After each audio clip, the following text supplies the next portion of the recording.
Aloha. I'm mildly disturbed at how many people are leaving now that I'm talking, but I'll get over that. First, thank you, General Sullivan and the association, your industry partners, for allowing us to kick things off here. I promise you that we will be the best panel so far. This is a great event. I have to acknowledge a special debt to General Sullivan, who was my boss and mentor at the Command and General Staff College while I was on the faculty, and allowed me to be the first Air Force officer to attend the battalion pre-command course. That would subsequently change command education for our entire Air Force as we adopted an Army-like model for education and selection. Thank you for that. I'm over the fact that I never got command of an Army battalion, pretty much. We've got a powerful panel for you today. First on my right, but speaking last, will be my friend and former neighbor, Roger Mathews, one of the Deputy Commanding Generals at U.S. Army Pacific, and then 4 of our faculty members, and I'd ask you to read their bios. These are powerful intellects with great experience. I can't say enough about the professionals I get to work with on the faculty at APCSS, and as I said, I'll introduce them as they get ready to speak, but it's worth reading their bios. We have 2 goals in this panel. One is to whet your appetite for the remainder of the conference, and the second is to inspire a conversation. We're going to get to the point on our presentations, get through it, and leave plenty of time for questions and answers. So have your pens ready and get those cards to the front, and we'll try to spend as much time as possible on Q&A. Cards are right here. So let me set the scene by defining Asia Pacific with you. So I'm going to ask for a little audience participation. Until we get to 10 countries, I'd like somebody to stand up and name a country in Asia Pacific, and it can't be the country you're from. So help me out, throw me a bone. 10 countries, let's go. Okay, Indonesia. Korea. Bangladesh. Mongolia. Russia, Malaysia. Singapore. Chile was just there last week. Thailand, Japan, we're up to 9, one more. Burma. Yeah, Alabama is not a country. I learned that at Fort Leavenworth. I'm well educated. Okay, you missed a few, of course. Countries that have a chief of defense, 8 of our APCSS alumni are chiefs of defense in Asia Pacific. So we didn't name Australia, I don't think, Mongolia, or Maldives, Nepal, Papua New Guinea, the Philippines, and Tonga, in addition to Singapore and Mongolia. APCSS is a U.S. Department of Defense educational institute right down the road at Fort DeRussy. We conduct 10 courses a year approximately and 10 workshops in the region or here in Hawaii to facilitate security, education, and cooperation. I'm not going to give the whole Chamber of Commerce pitch, so please check out www.apcss.org for more. It's a great resource for you. We've got about 8,000 alumni, 2 are heads of state, 8 chiefs of defense in the region, as I said, and over 100 current and former ambassadors. A normal long class, like our Advanced Security Cooperation course that starts Thursday, will have over 100 folks from 40 countries. We've got graduates from every Pacific nation except North Korea, and I'm not leaving until we get one of those. So we described the region by the countries. We missed a bunch like Fiji, Vanuatu, Cambodia, Laos, Vietnam, Kiribati. See, where else didn't we get? India. We look at Pakistan and have a lot of Pakistani participation. It's a diverse region. How can it be a coherent region that should be looked at through a single lens? Generally, when we talk about the rebalance, we talk about the demographics and dynamics that General Brooks cited, or we go to kind of two categories, the negative and the obvious. The negatives are the flashpoints in Asia Pacific, the flashpoints like North Korea, the East China Sea and territorial disputes there, the unresolved issue of Taiwan's status, the South China Sea territorial issues, government uncertainty in Thailand, all the way to Kashmir, down to fishing rights issues in the South Pacific. Those are all legitimate concerns that present risk to the region. The obvious is simply the demographics and the economics, and we'll talk about that to some degree. Clearly, the economic vitality of the region is of tremendous importance, not just to the United States or the other nations of the region, but to the world. I think there's a third category that has to be considered when you look at Asia Pacific and why the United States has shifted its focus and why the world should. And that is the fact that despite those hotspots, despite the economic competition, despite the fact that it's heavily militarized with 6 of the 10 largest armies, as General Brooks said, things are going pretty well. Nobody's fighting. And by and large, all of the security trends are on an upward vector.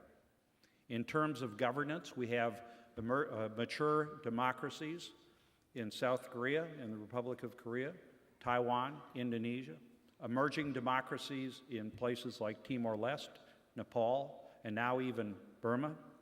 Lots of work to do, but the trends are positive. Countries are seeking rule of law-based solutions to conflicts and competition, not just in the South China Sea, where several nations have turned to the International Court of Justice, but all the way over to Chile and Peru, which recently resolved a very contentious territorial dispute over a century old through a Court of Justice decision, that while Chile was unhappy with it, they have pledged to adhere to the rule of law.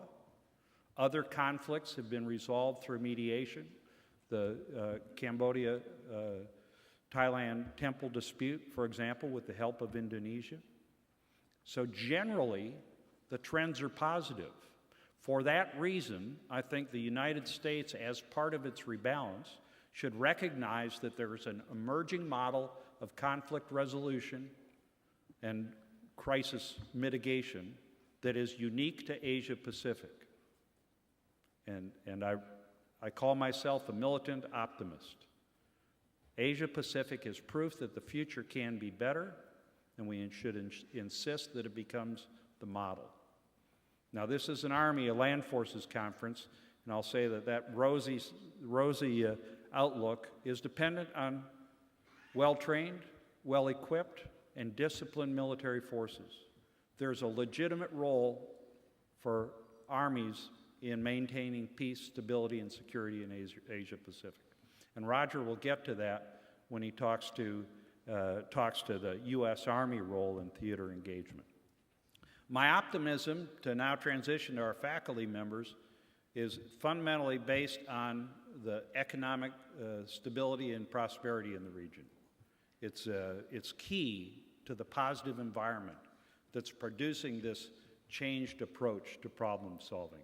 So I'd like to ask Jeff Reeves, Dr. Jeff Reeves, to talk a little bit about the economic dynamics. And Jeff, you can stay there or use the podium as you wish, and then we'll move on to the next topic. Jeff, please.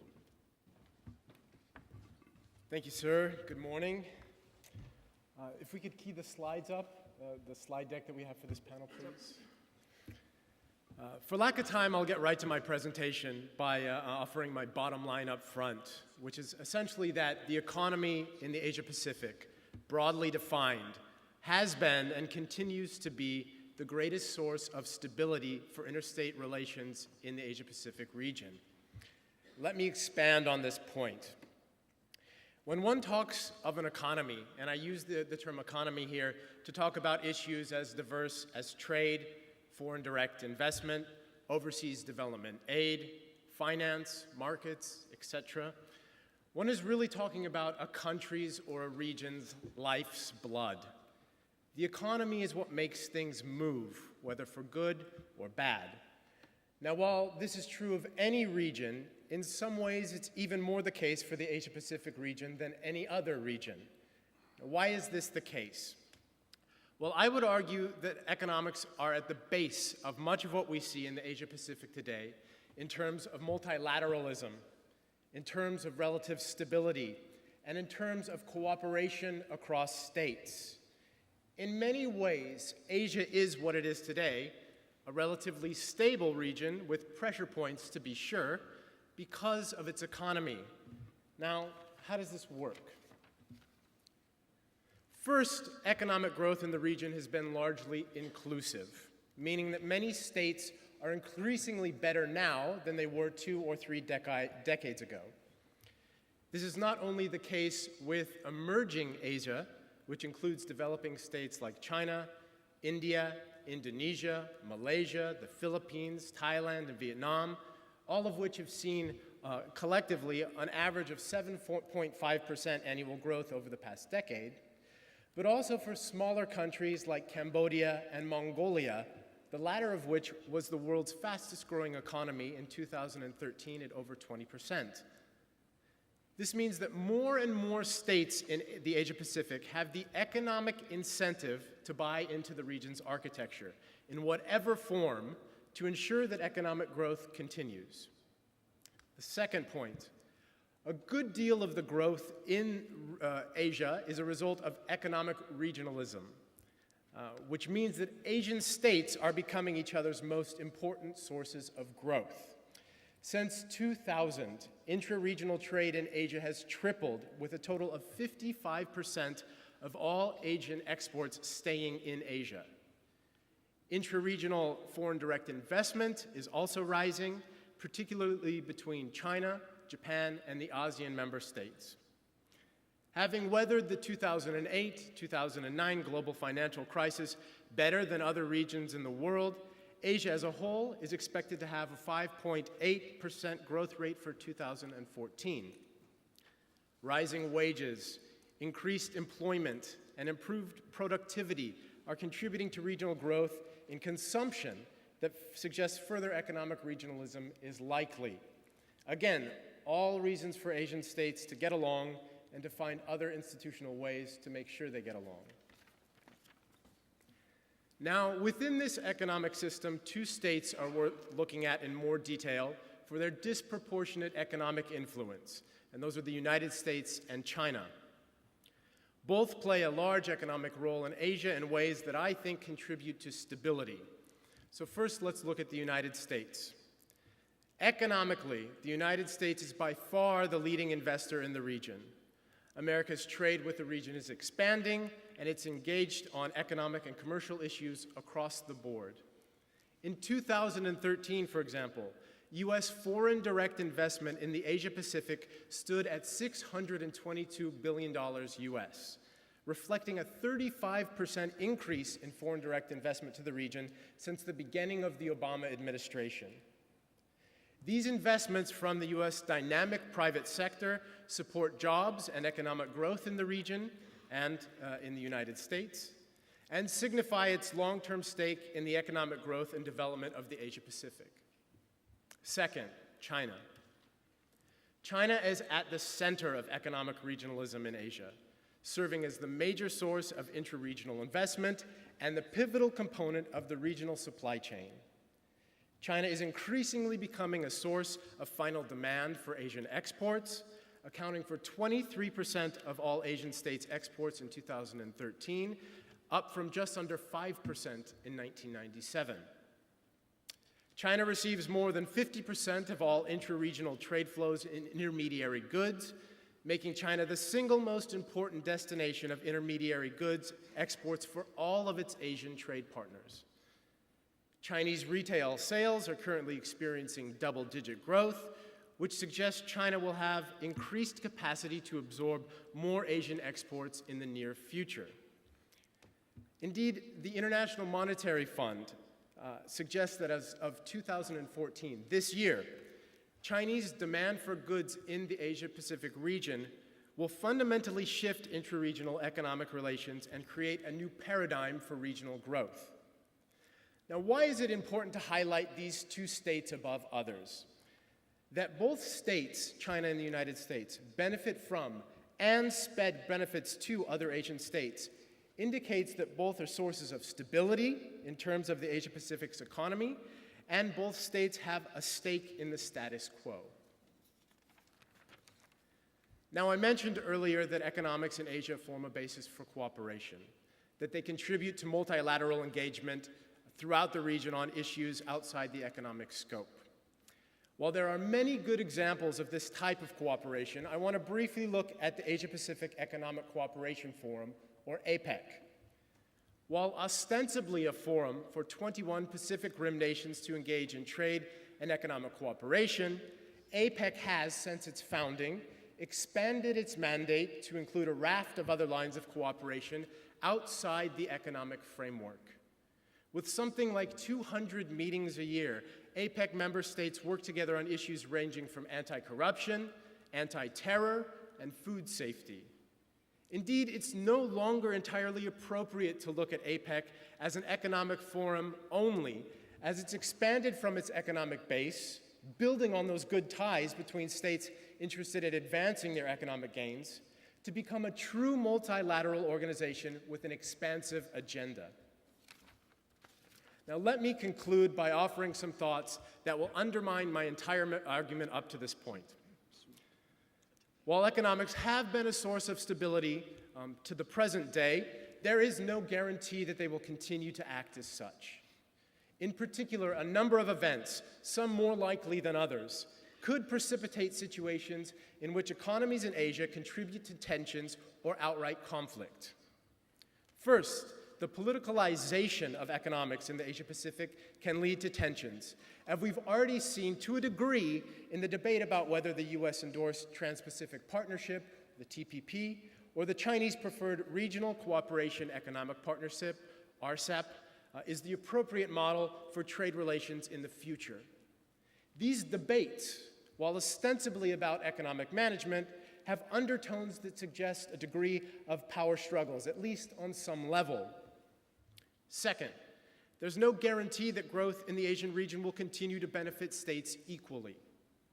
Should some states start to fall behind, this existing framework of win-win will fray, and economic growth will start to take on zero-sum dimensions, in which one state's win is another state's loss. Most worrying is the potential that economic growth will lead to resource competition and that states will enter into conflict over things like oil or fish. There are already simmering examples of this, and they must be watched and managed if they are to be avoided. Thank you very much. Thanks, Jeff. As Dr. Mohan Malik comes to the podium to talk about the geopolitical underpinnings of all that, or overpinnings, I'm not sure which they are, let me add two notes for you. If appropriate, please address your questions to a specific panel member. The second point is that while all 5 of us from APCSS are U.S. government employees, since this is for attribution, I have to stress that we are expressing our views and our views alone and not representing or depicting official U.S. government policy. Thank you, lawyers. Mohan, over to you. Thank you, sir. Good morning. I'm going to talk about geopolitical trends in the Asia-Pacific. Each of these 7 bullet points points to change, challenge, and opportunity. In terms of what has changed, and this might be provocative, unlike Europe's retiring powers, Asia is home to several rising powers, as you know. China, India, and Japan are today where Germany, France, Britain, and Italy were at the beginning of the 20th century and the late 19th century. They're going all over the world in search for resources and markets, jockeying for power and influence. Small and middle powers are also in the game. It's a crowded geopolitical space out there. So my first point is that the Asia-Pacific of the early 21st century, in some respects, bears some resemblance to Europe of the late 19th or early 20th century. The global impact of China's rise, China's success, will be gigantic, and we'll have to amend Oxford Dictionary. Just as we have included selfie as a new word in dictionary, I think gigantic should replace gigantic because of China's impact. China's GDP, military, and R&D spending could rival the US in terms of numbers, not quality, of course. And China's competition with its regional rivals will intensify. Post-2008 financial crisis, China has transitioned from hide and bite policy of late Deng Xiaoping to seizing opportunities, taking lead, and showing off its newly acquired capabilities to shape other countries' choices in China's favor. Rising powers are both, historically speaking, risk takers and paranoid powers. They try to flex their muscles, test the resolve of old established powers. Like other powers before China in history, China is laying down new markers, drawing new lines in the land, water, air, sand, and snow all around its periphery. Moving to the next bullet, power shifts that are underway are going to be determined not just by geopolitical issues, but by transnational security issues. We live in a very complex world, as has been pointed out. Military balance of power alone does not explain everything. We need to understand the nexus between traditional geopolitical and transnational security issues, climate change, water issues, say between China and Southeast Asia. China and South Asia is both a geopolitical issue as well as a transnational security issue. I believe the new great game is all about resources, markets, and bases. RMB. Interestingly, this is also the name for Chinese currency, renminbi. So it's all about money. What was it that led to the colonization of Asia, Africa, and Latin America? It was the European countries, industrializing powers, search for resources to fuel industrialization, markets to dump manufactured goods, and bases to protect resources and markets. Resources, markets, and bases, they always go together. You can't have one without the other. That's exactly what is driving China today. I would argue that single power dominance is a thing of the past. It's history. No single power, no matter how much power, soft power or hard power it has, cannot have its way in today's international system. What kind of a power you are matters more than how powerful you are. Major powers become great powers with the support of small and middle powers. You cannot be a leader, as you know, if you don't have followers. Countries that will shed their blood and treasure for the common cause. Geopolitics matters. I would say Mackinder matters as much as Mohan, despite all the focus on maritime dimension. We need to go back to the classics on geopolitics by Mackinder, Spikeman, Kochilia, and Sun Tzu. Much like Britain and Russia in the past, China is now employing modern transportation technology, high-speed railways, pipelines, to redraw the map, change the politics of Eurasia. China is spending billions to create its own economic hub and spokes strategy in continental Asia via pipelines, high-speed railways, and highways, linking China with Central Asia, Southwest Asia, and Southeast Asia. These spokes or arteries are supposed to bring in raw materials and energy resources and export China's manufactured goods to those regions and beyond. But we are not paying much attention to what is going on in Eurasia, mainly because 3 centuries of Anglo-American maritime dominance has tended to create a degree of land blindness amongst policymakers. China's territorial disputes and the Middle Kingdom syndrome work to China's disadvantage, and let me be candid, to US advantage to some extent, as long as it doesn't drag US into conflicts. China, unfortunately, does not have Canada and Mexico on its frontiers. China has large, powerful states that will do everything to countervail China's growing power, and that is what I call China's geopolitical discomfort. And my final bullet is about technology, the wild card. It's a game changer. No one could have foreseen the impact of internet in 1990 and how it would change everything. In war and peace, technology shapes relations amongst nations. Technology determines hierarchy in international relations, who is at the top and who is at the bottom. New type of manufacturing based on 3D printing could be a game changer. Despite all the talk of US decline, US finds itself on the cusp of achieving energy self-sufficiency and a technological breakthrough in manufacturing. So technology could change how relations relate to each other and the dynamics amongst great powers. My next slide, please. Let me leave you with my take on the future of Asian geopolitics. I give you 4 trends. Let me give a minute to read this. Thank you. Thank you, Mohan.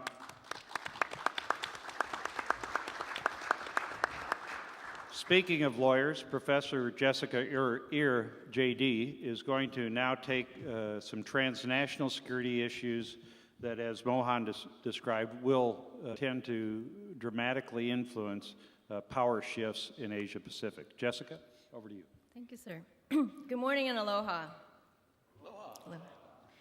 In the realm of HADR, or humanitarian assistance and disaster response, I will highlight 4 areas of security trends or drivers that are important to consider when discussing challenges and opportunities for land forces in the future. Demographic and development trends indicate that world population will increase from the current 7 billion people to over 9 billion in year 2050, with most of this population growth occurring in developing countries.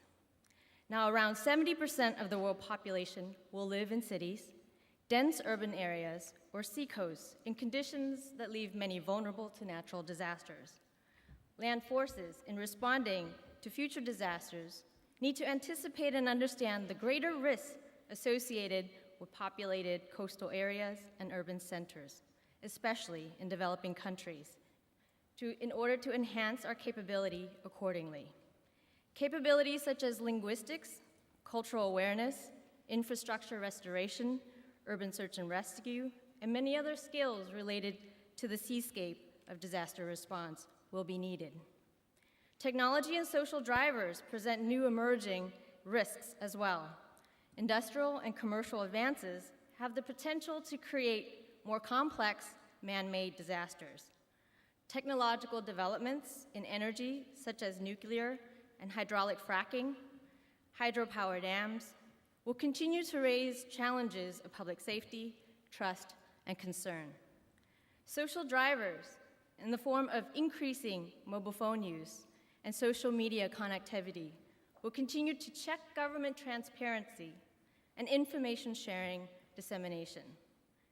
In the realm of HADR, land forces must be prepared to address complex technology-related disasters with industry-specific skills and expertise.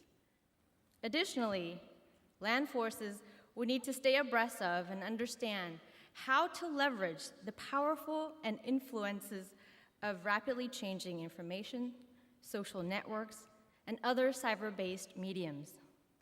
This means that we need to employ forums, networks, and not just in the classified realm, and technologies to ensure that information created, distributed, and shared during a crisis remains credible and relevant. Economic and political drivers will continue to create a more globalized world, connected through trade, banking, and investments. Due to our economic and political ties, disasters will increasingly have an international effect. A crisis in one country has the potential to destabilize markets and economies in other parts of the world. Multi-sector cooperation, not just among the 3Ds of diplomacy, defense, and development, but in particular, partnerships with the private sector will become an imperative to managing disaster risk and response. In the fiscal climate of the future, gaining greater private sector inclusion to practice risk mitigation and partner to optimize available resources will be both a challenge and an immense opportunity for governments and militaries. Lastly, but most impactful, environmental and climate drivers, whether it's believed to be man-made or natural, will threaten our air, land, and sea conditions to create more extreme and frequent weather and sea level rise. As stated by Admiral Locklear in an interview last May, climate change is probably the most likely thing that is going to happen that will cripple the security environment. Are we prepared to adapt to climate change and rising sea levels?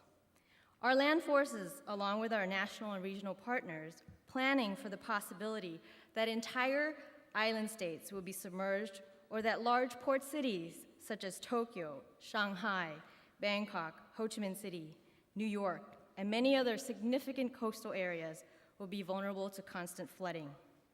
Are we addressing livelihoods that will be lost, millions who will be displaced? Climate change and other drivers raise these and many other questions that require us to constantly assess existing disaster risk management strategies and HADR approaches.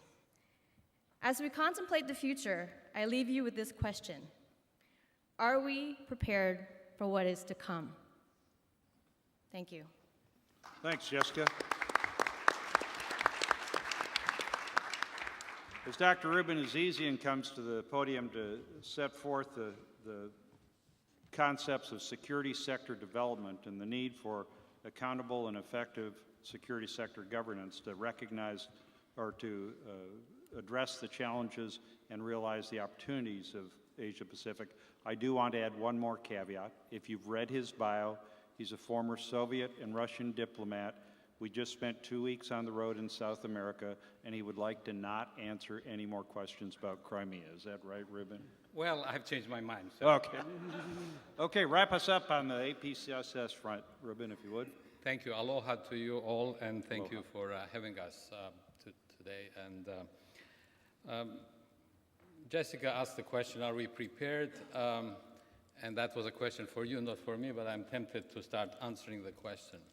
And I think the question is not yet, but things are getting better in the Asia Pacific. And that's what I'm going to focus on in the next few minutes of security sector development, generally known as security sector reform, but we prefer the term development as it is broader and more strategic and long-term. I was with the director last week in Chile when a major earthquake struck the country, 8-point magnitude earthquake in upper northern part of Chile. The news coverage was widespread. We got tons of emails from everywhere. All relatives and friends who cared tried to contact us. But there was something very unusual as I was watching the news about the earthquake. And the unusual part was that there was probably more positive element in the news than negative. And the positive was Chile is better prepared than last time. Chilean security sector is much more professionalized. And most importantly, Chile is one of the least corrupt countries in the Asia Pacific, and that explains why Chile is doing much better. Well, that's not the case in the Asia Pacific, broadly speaking. When we survey our fellows, students who come to the courses about what are their key security challenges, one of the most prominent security challenge is mismanagement and corruption of governance in the Asia Pacific. So disasters do not necessarily have to lead to disastrous impacts and effects. So good governance is a major requirement.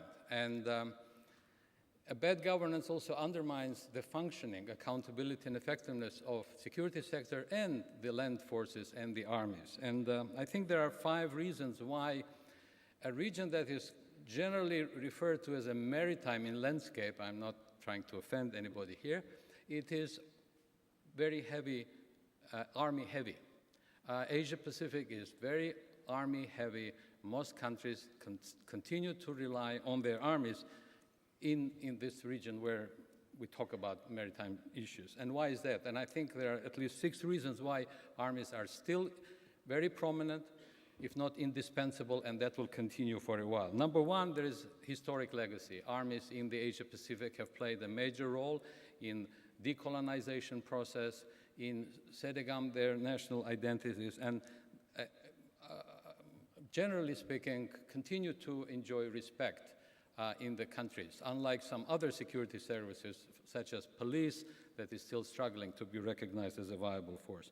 Number two, armies are involved in the Asia-Pacific in conflict resolution as countries are continuing to build their new national identities. So something that is probably unusual for developed countries, democratic countries, when armies are involved in internal conflicts, is still a case in the Asia-Pacific.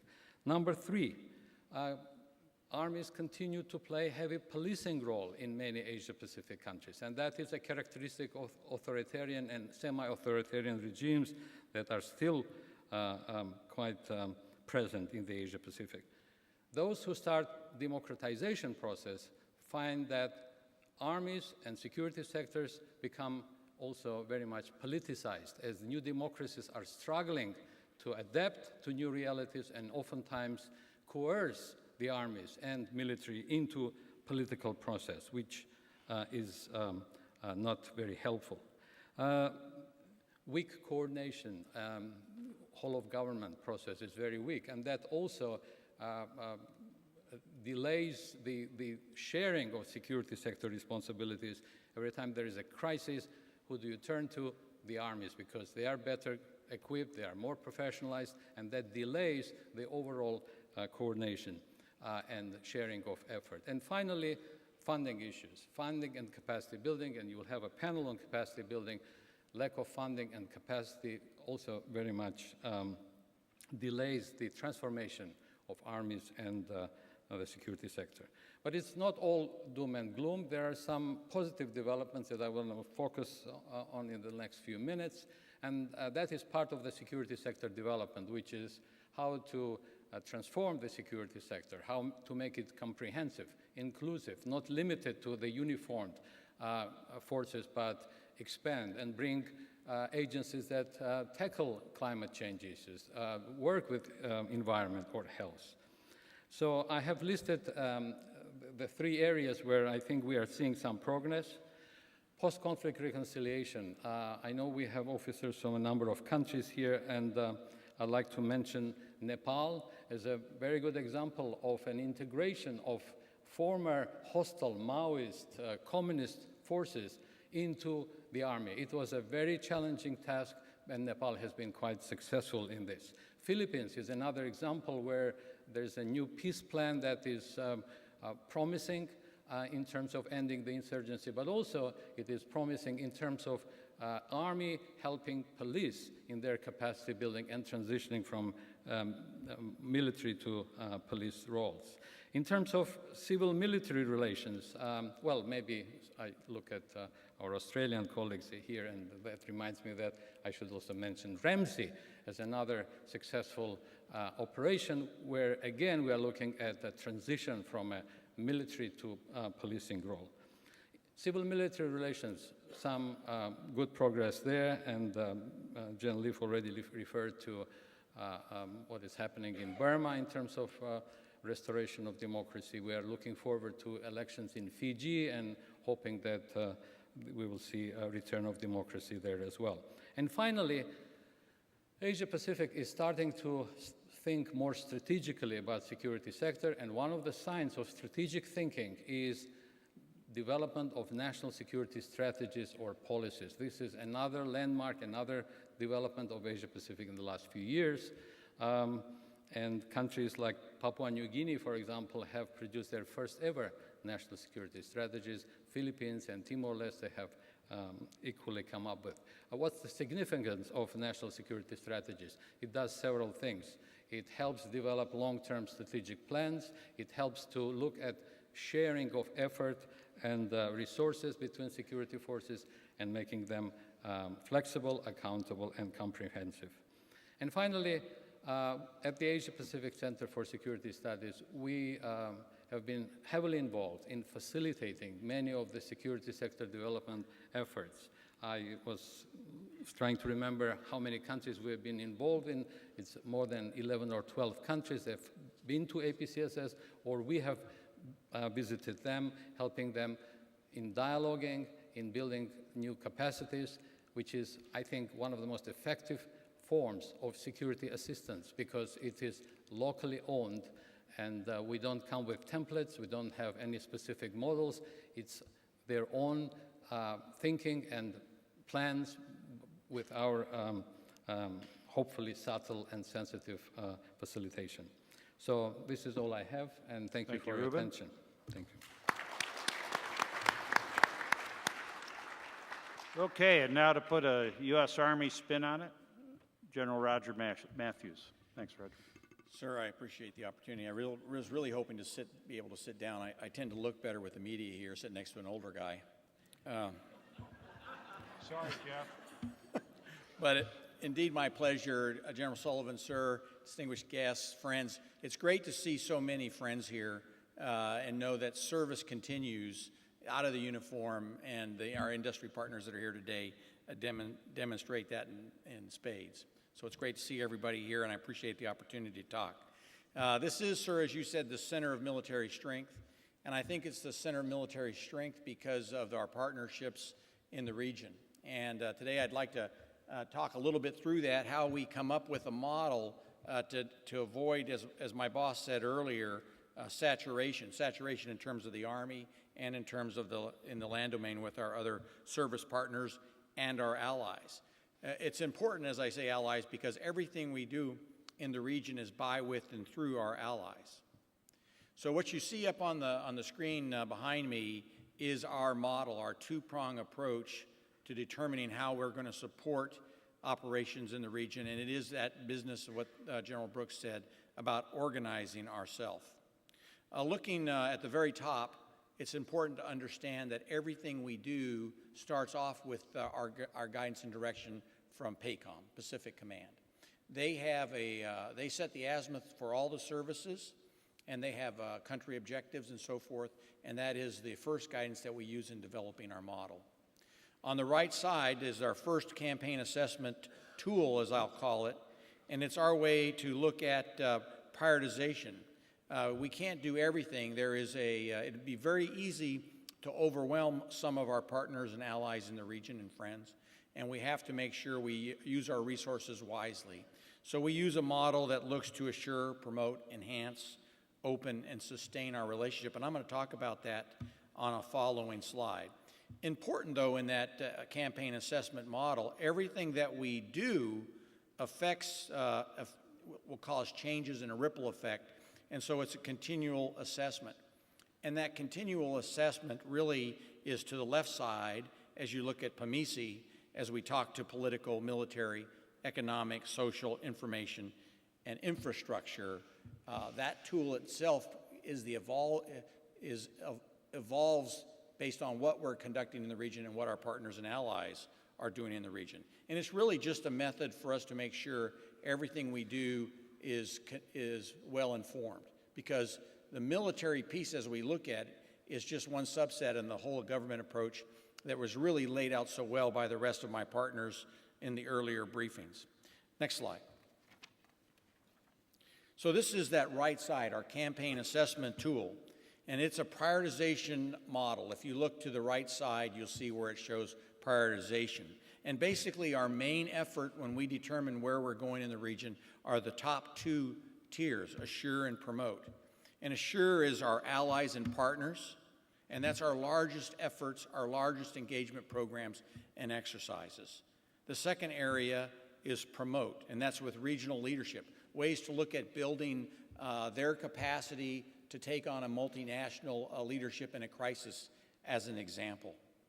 Moving down into the supporting levels of effort are enhance, where we're looking at enhancing critical capabilities within the nations involved. We also learn from this that our our capacity as well is greatly increased in this. Looking at missile defense, you know, we'll never have enough missiles to address an adversaries in the region, all their missiles, but we can certainly do it in a combined way. So where we can enhance that critical capability.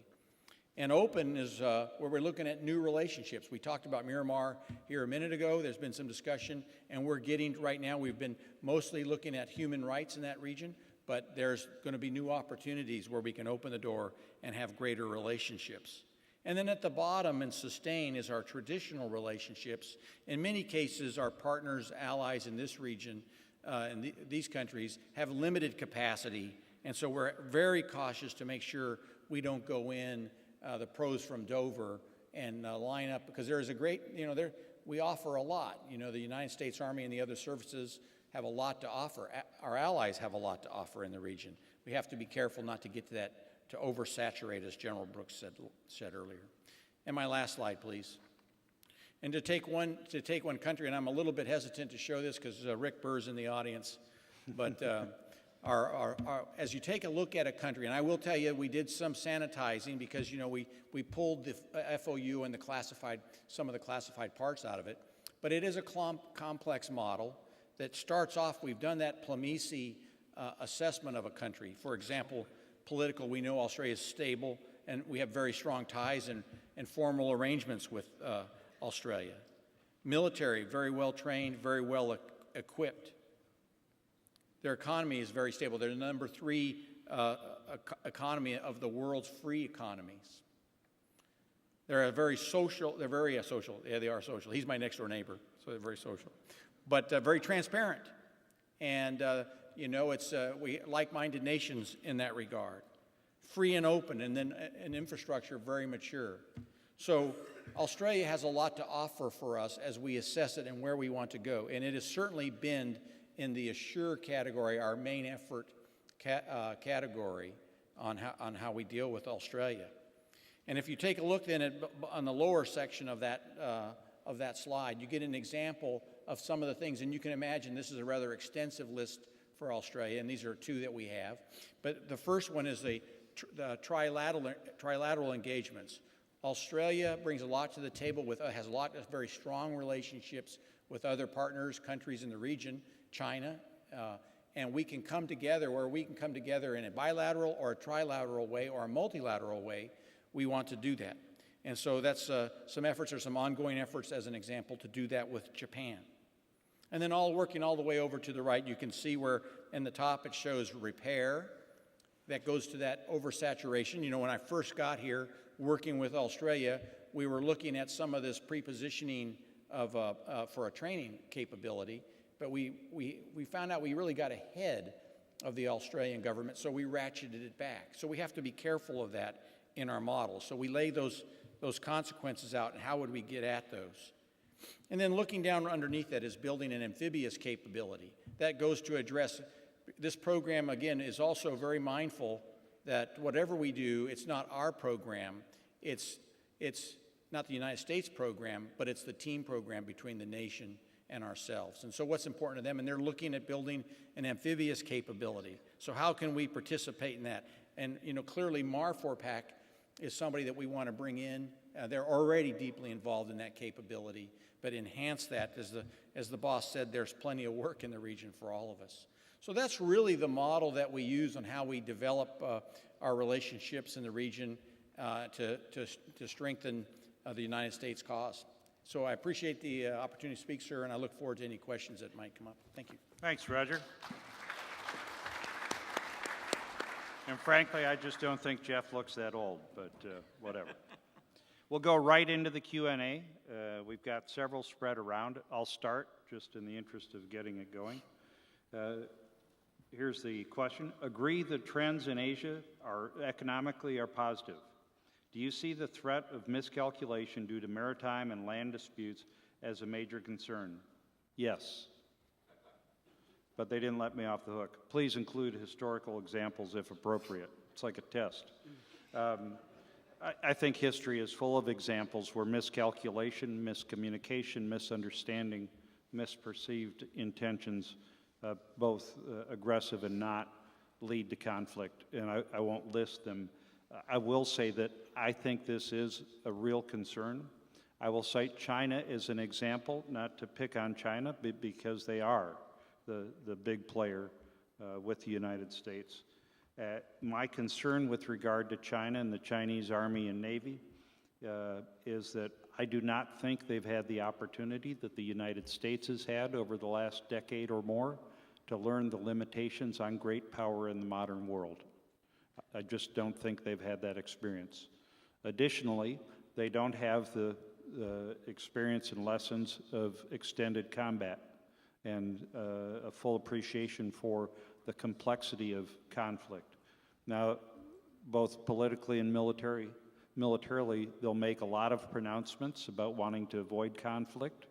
But in my discussions in small groups with both government, military, and even civilian people, I find a real naivete about the nature of war and perceived simplicity. They'll talk about wanting to avoid conflict, but when you talk about confrontation or conflict resolution, war or peace, it is if they're choosing duck or chicken from the menu, and they might want chicken, but duck will be okay. That's a dangerous approach.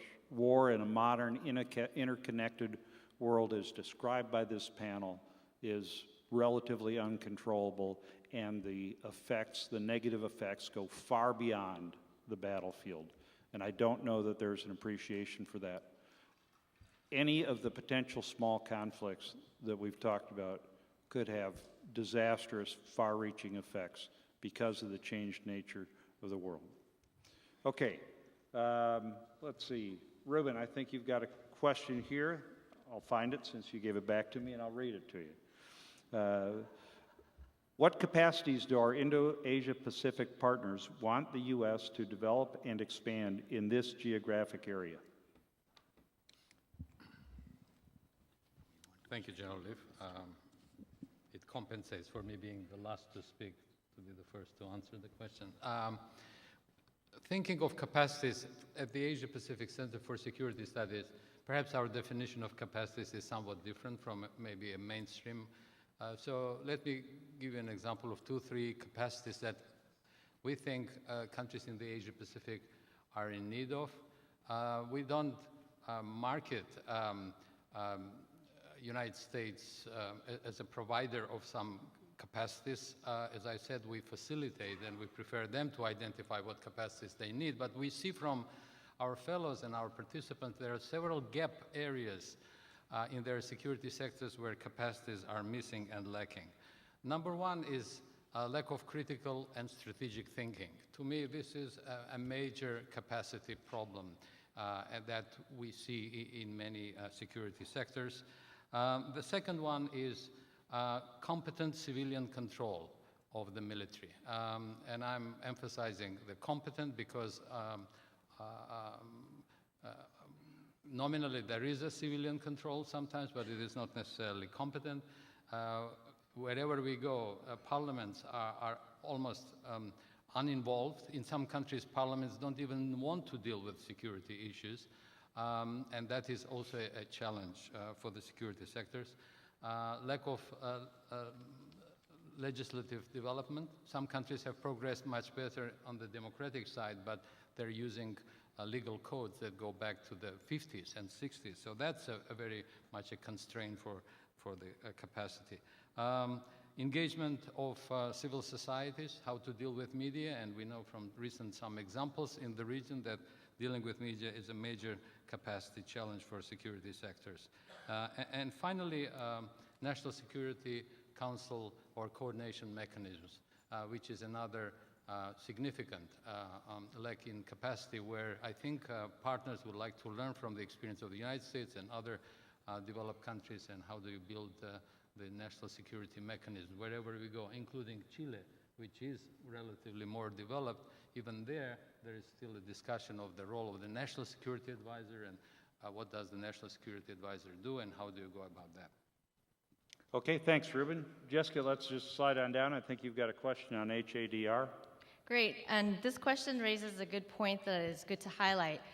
Question is, as U.S. military forces authorities to respond to disasters in foreign countries are tied to being unique, meaning no civilian entity can do the job, how can U.S. military forces plan and fund activities like urban search and rescue, networks, platforms, and livelihood assistance that have clear civilian capacities and leadership? Great question. This is really a very distinct how we respond. The U.S. capabilities are, of course, tied to being supportive of our civilian lead, which is USAID office when it comes to disaster. Now, in many other countries, the civilian capacity, as Rouben said, is rather limited as compared to the U.S. civilian capacity. So therefore, their militaries are often asked to do a lot more than what the U.S. militaries are asked to do in the national or international disaster situation. In the areas of where the U.S. are responding, partnership is really key when it comes to communication, information sharing, because we have multiple entities who are definitely, as stated, would be in the lead, such as our State Department, USAID, or even in the international realm, there may be a UN entity or NGOs who are working the communication issues. On the military side, the issue of interoperability, being able to plug into our partners' communication mediums are important to consider as far as how we work with them. In the other military capabilities, it never ceases to amaze me on how simple sometimes the problems are, but how large the solutions seem to be.